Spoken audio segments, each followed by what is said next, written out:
Hello दोस्तों, welcome back to my channel grow with Akash. तो आज हम बात करेंगे composition of cast iron and carbon steel. ये मटेरियल साइंस का सेकेंड टॉपिक है। फर्स्ट टॉपिक था क्लासिफिकेशन ऑफ मटेरियल, ये है composition of cast iron and carbon steel. तो कास्ट आयरन क्या होता है, कार्बन स्टील क्या होता है, ये हम इसमें समझेंगे और जानेंगे कि इसमें कार्बन स्टील ही क्यों बोलते हैं और कास्ट आयरन ही क्यों बोलते हैं।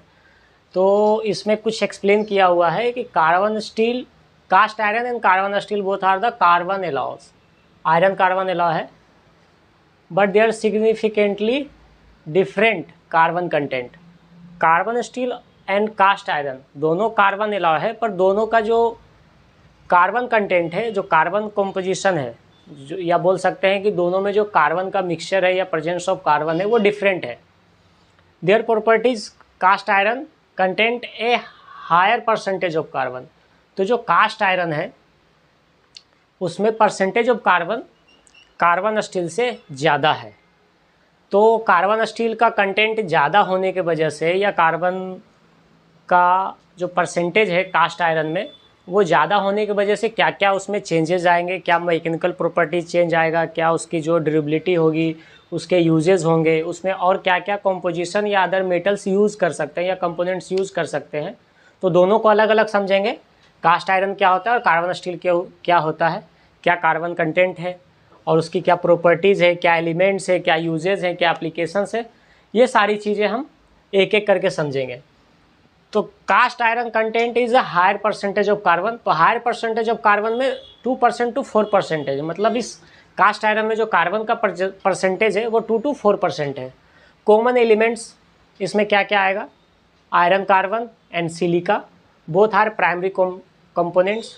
मतलब आयरन कार्बन, आयरन जो है उसमें कार्बन कंटेंट होगा कास्ट आयरन में, और सिलिका होगा, ये दोनों प्राइमरी कंपोनेंट्स हैं। With silica enhancing casting properties, जो कास्टिंग प्रॉपर्टीज़ है उसको वो बढ़ाता है।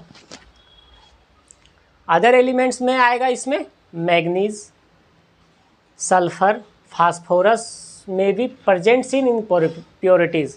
मैग्नीशियम है और सल्फर है, फास्फोरस जो है वो इम्प्योरिटी के तौर पे उसमें प्रेजेंट है। और प्रॉपर्टी क्या होगा कास्ट आयरन का, तो cast iron is known as its excellent castability. मतलब जो कास्ट करने की जो उसकी प्रॉपर्टीज़ है, मैकेनिकल प्रॉपर्टीज़ में अगर देखा जाए तो उसकी गुड कास्टेबिलिटी प्रॉपर्टीज़ है, गुड कंप्रेसिव स्ट्रेंथ। मतलब कि हम कास्ट आयरन पे अगर वो लोड लगाते हैं दोनों साइड से या कोई भी ऐसा कंप्रेसिव लोड लगता है तो उसकी जो कंप्रेसिव स्ट्रेंथ होगी वो ज़्यादा होगा और अच्छा होगा। एंड रेजिस्टेंस टू बेयर, मतलब लोड को वो अच्छे वेयर करेंगे, मतलब लोड वेयरिंग में इसकी जो प्रॉपर्टीज़ है वो अदर मेटल्स के अलावा अच्छा है। It's a relatively brittle and low ductile. Ductile जब हम मैकेनिकल और प्रॉपर्टीज़ पढ़ेंगे तो उसमें ब्रिटलनेस और डक्टिलिटी क्या होता है मटेरियल का वो समझेंगे। फिलहाल अभी इसमें मोटा मोटी समझ लेते हैं प्रॉपर्टीज़ में क्या क्या है। इसकी कास्टेबिलिटी अच्छी है, गुड कंप्रेसिव स्ट्रेंथ है, रेजिस्टेंस टू बेयर। उसके बाद यूज़ क्या है, एप्लीकेशंस क्या है कास्ट आयरन का। तो ऑटोमोबाइल पार्ट्स बनते हैं जो भी इंजन्स का होता है, pipes, tools, cookware. Cookware means कि जो घर में किचन्स वेयर में जो बर्तन होते हैं जो यूज़ करते हैं हम लोग, वो कुकवेयर स्टेनलेस स्टील जो होता है उसमें भी कार्बन कंटेंट होते हैं जो इजी टू थर्मल रेजिस्टेंस होते हैं ऐसा।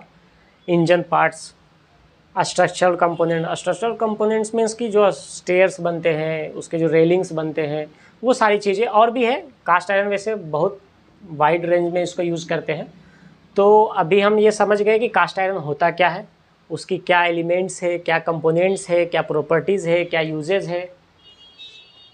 ये समझने के बाद नेक्स्ट हम देखेंगे कि कार्बन स्टील क्या होता है।